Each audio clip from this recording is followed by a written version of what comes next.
بسم اللہ الرحمن الرحیم۔ ہم سے سوال کیا جاتا ہے کہ اسلام میں استخارہ کی کیا حقیقت ہے۔ بچپن سے ہی ہر مسلمان کا بچہ اور بعد میں بڑے ہو کر بھی یہی سنتا آیا ہے کہ جب کوئی فیصلہ کرنا ہو، خاص طور پر شادی بیاہ کے سلسلے میں یا تجارت کے سلسلے میں، تو استخارہ کر لینا چاہیے۔ استخارے کا بھی ہر ایک نے اپنا ایک طریقہ رکھا ہوا ہے۔ استخارے کا لفظ اگر لغت کے لحاظ سے دیکھیں تو یہ استفعالہ کے وزن پہ ہے، جس کا معنی ہوتا ہے خیر چاہنا، بھلائی چاہنا۔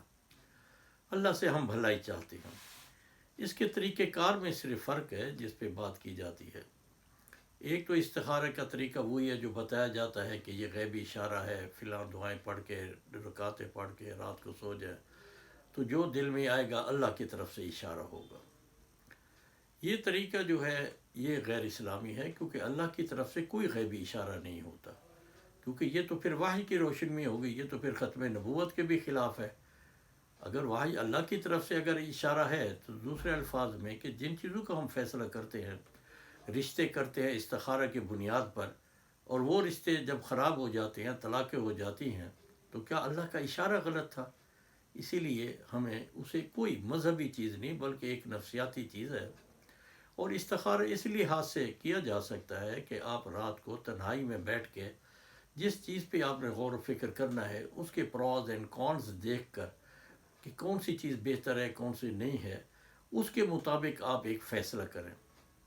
وہ فیصلہ اللہ کی طرف سے نہیں ہوگا، لیکن بہتر فیصلے کی توقع ہے، کیونکہ انسان جب اپنے کاموں میں ہوتا ہے تو وہ اجلت میں ہوتا ہے، لوگوں میں ہوتا ہے، شور و غل میں ہوتا ہے، سٹریس میں ہوتا ہے، اس لیے وہ صحیح فیصلہ نہیں کر سکتا، جس کو عام طور پر ہم کہتے ہیں کوئی جذباتیت میں بھی فیصلہ کوئی کر رہا ہو تو ہم کہتے ہیں میاں ٹھنڈے دل سے غور کرو، چلو گھر میں جا کے سوچ لو۔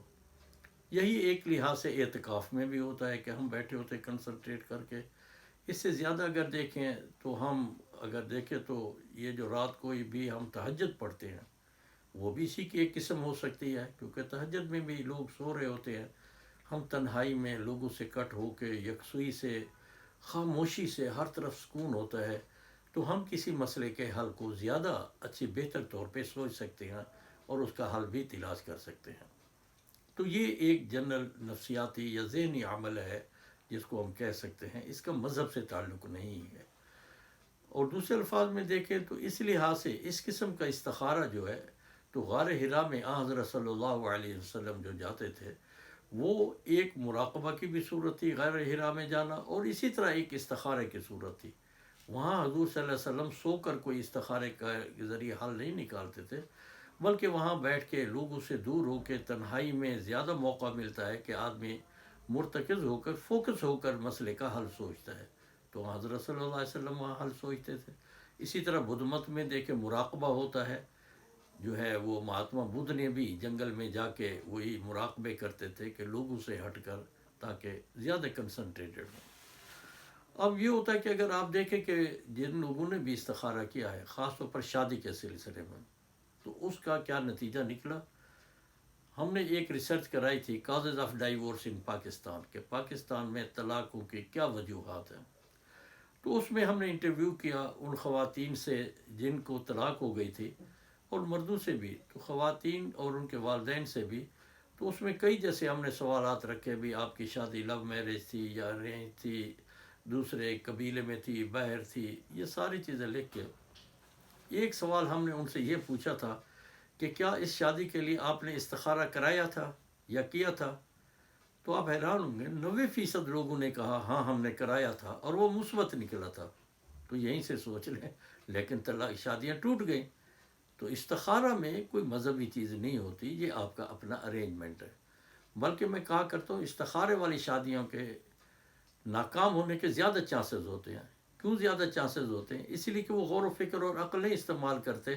اسی طرح جس کو کہتے ہیں نا جی، ایک جیسے کوئی ٹاس کر لیتے ہیں کسی میچ کے لیے یا دوسری چیزوں کے لیے، تو وہ چانس فیکٹر پہ چلے جاتے ہیں دوسری چیزوں پہ، اور جو استخارہ نہیں کرتے وہ عقل، تدبر اور حالات کا جائزہ لے کر جو ہے صحیح فیصلے کرنے کے زیادہ امکانات ہوتے ہیں۔ اگر ہم دیکھیں ایک چیز یہ بھی قرآن تو کہتا ہے وَاسْتَعِینُوا بِالصَّبْرِ وَالصَّلَاةِ، کہ صبر اور صلاۃ سے تم اعانت حاصل کرو، مدد حاصل کرو۔ یہ نہیں کہا کہ استخارے سے حاصل کرو، اور مشاہدہ بھی تھے کہ یہ جو غیر مسلم ہیں جو کامیاب ہیں بڑے بڑے تجارت میں بھی اور دوسری چیزوں میں بھی، یہ استخارے نہیں کرتے.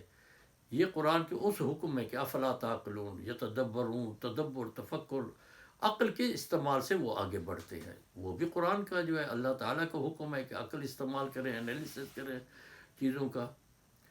اب سوال یہ پیدا ہوتا ہے کہ جو عمل خود حضرت صلی اللہ علیہ وسلم سے ثابت نہ ہو.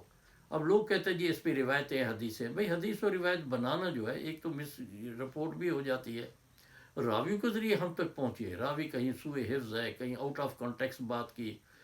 جو چیز یا جو روایت قرآن سے یا مشاہدے سے ٹکرا جائے وہ روایت وضعی ہوگی. حضور صلی اللہ علیہ وسلم نے نہیں فرمائی ہوگی. 4-5 فکرے لکھ کے ایک روایت گھڑنا کون سی کوئی بڑی بات ہے. لیکن قرآن سے اس کی جو تطابق ہے یا حضور صلی اللہ علیہ وسلم کے عمل سے. سوال یہ پیدا ہوتا ہے حضور صلی اللہ علیہ وسلم کی 4 بیٹیاں تھیں. کیا آپ صلی اللہ علیہ وسلم نے شادی سے قبل جو ہے ان کا استخارہ کیا تھا بھی کس سے کرنی ہے؟ اسی طرح صحابہ کے لاکھوں صحابہ تھے، لاکھوں ان کی بیٹیاں بیٹے تھے، ان کے استخارے انہیں کیا کبھی شادی پہ کیے؟ یہ کیسے ہو سکتا ہے کہ عمل قول تو حضور فرمائے کہ استخارہ کرو اور خود نہ کریں. تو اسی لیے یہ بھی ایک حدیث کا محدثین کا جو ہے اصول ہے کہ اگر قول اور عمل میں فرق آ جائے تو عمل پر عمل کیا جائے گا، قول پہ نہیں. کیونکہ قول تو ایک سنی ہوئی چیز ہوتی ہے، عمل جو ہے وہ دیکھی اور مشاہدے کی چیز ہوتی ہے. اسی طرح آپ دوسری چیزوں میں بھی کیا جائے. حضور صلی اللہ علیہ وسلم کے پاس مرد اور عورت آتے تھے اور کہتے تھے جی ہم نے شادی کرنی ہے.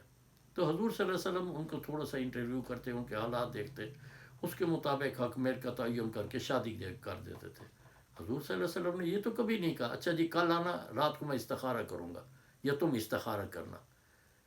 تو ان حالات میں اگر آپ دیکھیں تو اس سے یہی نکلتا ہے کہ ہم اچھا دوسری بات یہ کہ ہم میں منافقت اتنی ہے کہ ہم جو ہے ایک روش کے پیچھے چل پڑتے ہیں بغیر غور و فکر کے. دنیاوی امور میں ہم جو ہے باقی امور میں کیوں نہیں کرتے؟ کیا کبھی ہم نے بچے کو کالج میں داخل کرانے کے لیے بھی استخارہ کیا ہے کہ اس کو میں کس کالج میں داخل کروں؟ گورنمنٹ کالج میں، ماڈل کالج میں، یا کسی پرائیویٹ بڑے کالج میں؟ کیا تجارت کے لیے بھی ہم نے کیا ہے کہ میں کس چیز میں دکان کھولوں؟ دودھ دہی کی دکان کھولوں، دوائیوں کی دکان کھولوں، سبزی اور فروٹ کی دکان کھولوں؟ ہم نے نہیں کیا کبھی. کیا کبھی ہمیں کوئی چیز پیٹ میں درد ہے یا کوئی بیماری ہے کیا ہم نے استخارہ کیا کہ یار فلاں ڈاکٹر ہیں اس علاقے میں، کس ڈاکٹر سے میں علاج کراؤں؟ یہ صرف شادیوں میں کیوں آ جاتے؟ یاد رکھیں استخارہ جس معنی میں ہم لیتے ہیں کہ ٹھنڈے دل سے غور کریں، اللہ سے ہدایت کی دعا مانگیں. یہ ہدایت کی تلاش کے لیے ہے، رشتے تلاش کرنے کے لیے نہیں ہے. اور ویسے بھی ہم کہتے ہیں کہ رشتے آسمانوں پر بنتے ہیں. ٹھیک ہے، تو وہ آسمانوں پہ بنتے ہیں اور ہمیں نہیں بتا کہ کس طرح بنتے ہیں، اور توڑتے ہم خود ہیں انہیں. تو یہ بھی ایک محاورے ہیں، کہاوت ہے. یوں تو ہر چیز تقدیر کے لحاظ سے دیکھے تو وہ آسمانوں پہ بنی ہوتی ہے، لیکن تدبیر یہ ہے کہ انسان نے خود عقل سے کام لیتے ہوئے اپنے بہترین ذہنی صلاحیتوں کو مرتکز کر کے فیصلے کرنے ہیں.